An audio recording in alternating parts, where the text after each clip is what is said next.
Bien, en este video vamos a ver cómo calcular el promedio de los depósitos que se le hace a los trabajadores que tenemos en la hoja de base de datos. ¿Sí? Estos depósitos varían de persona a persona. Si me preguntaran en promedio cuánto se le deposita a un maestro de esta lista, ese es el dato que voy a querer depositar aquí en la celda E3. Esto es con la función promedio. Escribo la función. ¿Sí? Tengo que especificar en la zona donde voy a tomar los datos para promediarlos.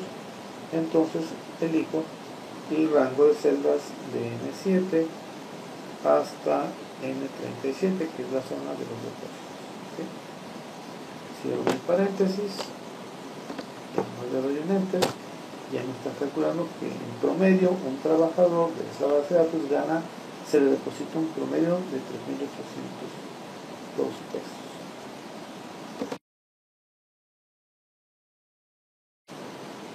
Continuando con el tutorial, una vez que calculamos el promedio del depósito que se le hace a un trabajador de la base de datos, ahora vamos a calcular, aquí tenemos la fórmula, ¿sí? Ahora vamos a calcular la desviación estándar.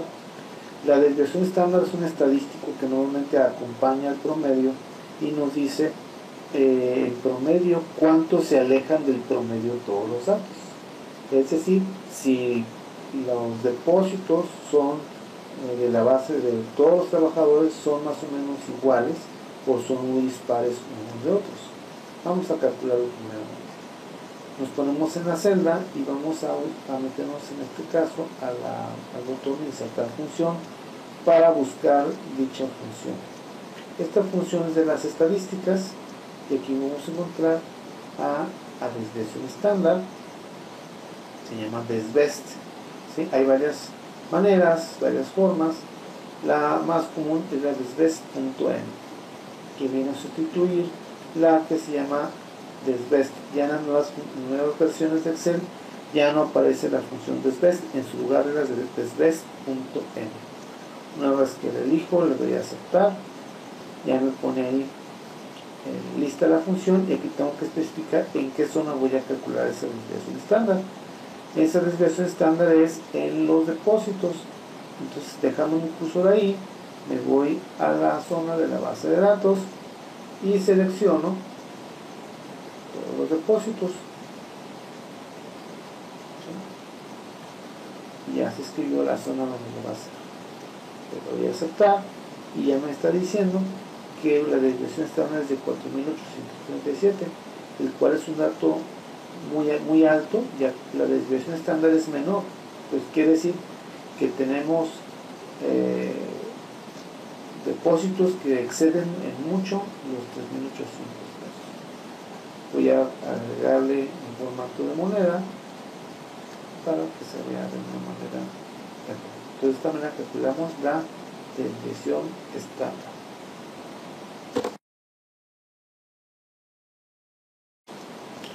Vamos a calcular ahora el depósito más alto que se realizó en la base de datos, el depósito más bajo, asimismo el tabulador de horas más alto y el tabulador de horas menor de todos los trabajadores que tenemos en la base de datos.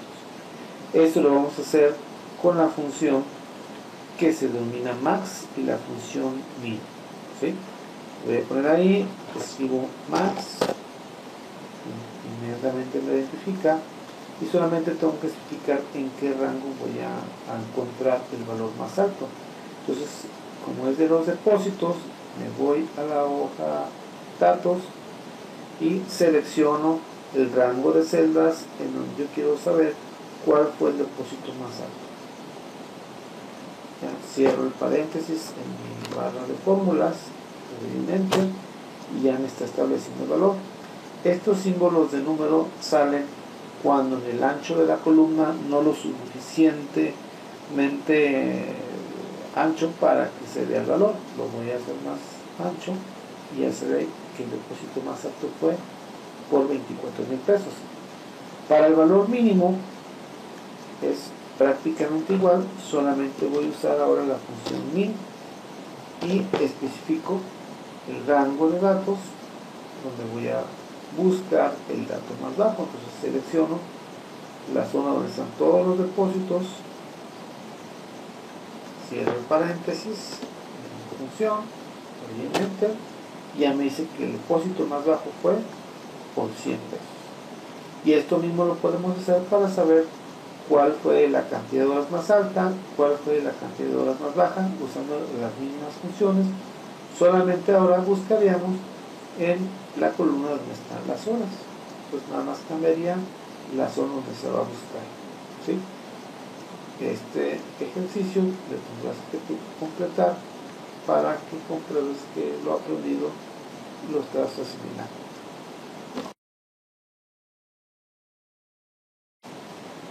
Ahora, para completar las estadísticas que se están realizando de nuestra base de datos, vamos a calcular cómo sacar las frecuencias de la cantidad de personas que pertenecen al género masculino, cuántas al sexo femenino, cuántas pertenecen al sistema escolarizado, y así impulso y el de universidad a distancia. Vamos a iniciar primeramente a contabilizar o a sacar la frecuencia de la variable sexo, ¿sí? Vamos a contar cuántas personas pertenecen al sexo masculino. Esto se hace con la función contar.si. Empiezo con símbolo igual y voy a capturar la función contar.si. Abro el paréntesis. En la leyenda que me aparece junto a la celda donde estoy escribiendo la fórmula, me dice que la función contar.si tengo de establecerle un rango, o sea, una zona donde voy a contar, y luego decir un criterio, es decir, qué dato o qué palabra es la que voy a contar. En este caso voy a contar cuántas veces aparece la palabra masculino en la columna donde se capturó el sexo, ¿sí? Entonces, listo mi cursor ahí, voy a seleccionar la zona donde están todos los sexos. Entonces de aquí, desde la E7 hasta la E37. ¿Sí? Una vez que capture esto, en mi barra de fórmulas, ya lo hice, le doy la coma para un separador para decir que ya terminé ese criterio. Ahora continúo con el segundo argumento, que es el criterio, y voy a decir cuántos hombres hay en la base de datos, es decir, cuántas veces aparece la palabra masculino. Escribo masculino, aquí resalto que estoy usando las comillas porque es un texto, ¿sí? Ya completé la fórmula, doy un enter, ya me dice que hay 16 que pertenecen al sexo masculino. Voy a contabilizar también ahora los femeninos. La zona va a ser la misma, lo único que va a cambiar es la palabra. En lugar de contar cuántas veces aparece la palabra masculino, voy a contar cuántas veces aparece la palabra femenino. Voy a hacer un cambio aquí. Como yo quiero arrastrar la fórmula y yo quiero evitar que el rango se mueva, voy a dar una referencia absoluta. Entonces aquí voy a modificar mi fórmula anterior, le voy a poner signo de pesos al 7, que anteceda al 7 y antecede al 37 para decir que es un rango absoluto, ¿sí? En el enter, la fórmula sigue igual. Ahora voy a arrastrarla. Cuando la arrastro, me vuelve para hacer 16 porque está contando la palabra masculino. Observen que el rango datos E7 hasta E37 permaneció idéntico, y ahora solamente voy a cambiar la palabra femenino.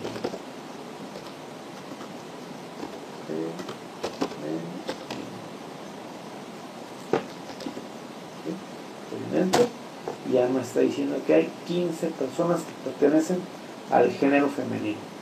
Si me pongo ahí en el 15, puedo observar mi barra de fórmulas, veo que el rango es el mismo de E7 a E37 y solamente cambié la palabra femenino. Entonces de esta manera estoy sacando la frecuencia o contando cuántas personas pertenecen a tal o cual género. El mismo procedimiento se tendrá que hacer para contar cuántas veces aparece la palabra escolarizado. Se usa la función contar.si, nada más cambiaría en qué zona vamos a contar y qué palabra vamos a contar.